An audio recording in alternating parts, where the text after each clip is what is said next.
The pound has fallen below $1.29 for the first time in almost a year on continuing worries Britain will leave the EU without a trade deal.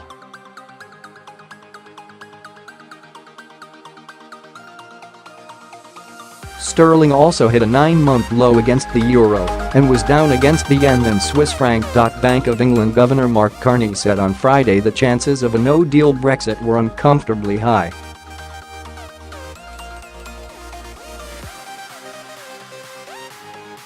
On Sunday, International Trade Secretary Liam Fox put the odds at certainly not much more than 60-40. The falls come despite a rise in UK interest rates, which usually pushes up the value of sterling.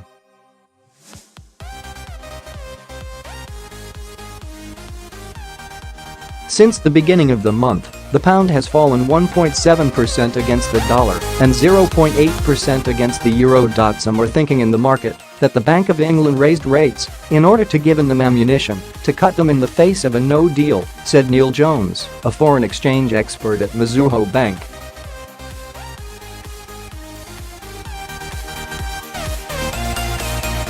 The next move by the central bank could be a cut rather than another hike. Nomura strategist Jordan Rochester added, "We remain bearish on the pound in the short term until the Brexit mess is out the way."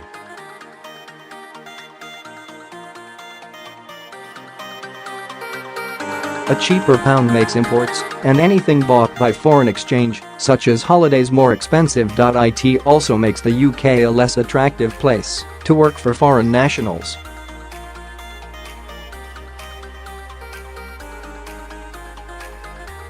But it makes UK exports more competitive. In the first 3 months of the year, the UK exported a record £87 billion in goods to the rest of the world, following a year in which they hit an all-time annual high of £338.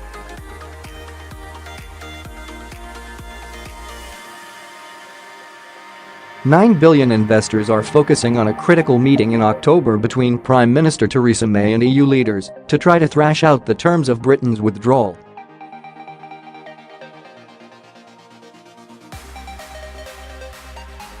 Without a deal, some economists believe the UK and its trading partners would suffer an economic downturn. The IMF has said economic growth across the 27 remaining EU states would fall by as much as 1.5% by 2030 and wipe out almost 4% of the UK's GDP. However, others claim the dangers of a no deal have been overstated.Sir. Bernard Jenkin MP said, "The civil service and the government are feeding industry, and the industry is feeding the government with this diet of gloom and alarm and despondency."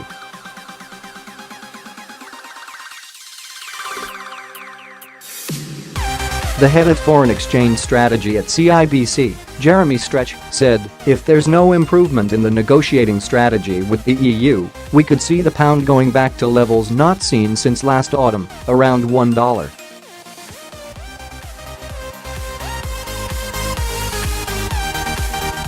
28, and if it falls through that, it could go lower still. And unless the economic data in the UK starts to validate the rise in interest rates, it's hard to see the pound regaining any strength."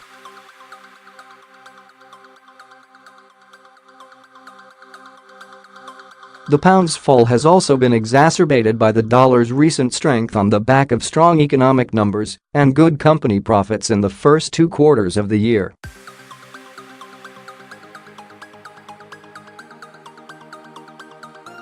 However, Mr. Stretch added that CIBC had researched the pound's performance on a monthly basis over the last 15 years and had found that it typically underperformed during the August holiday period.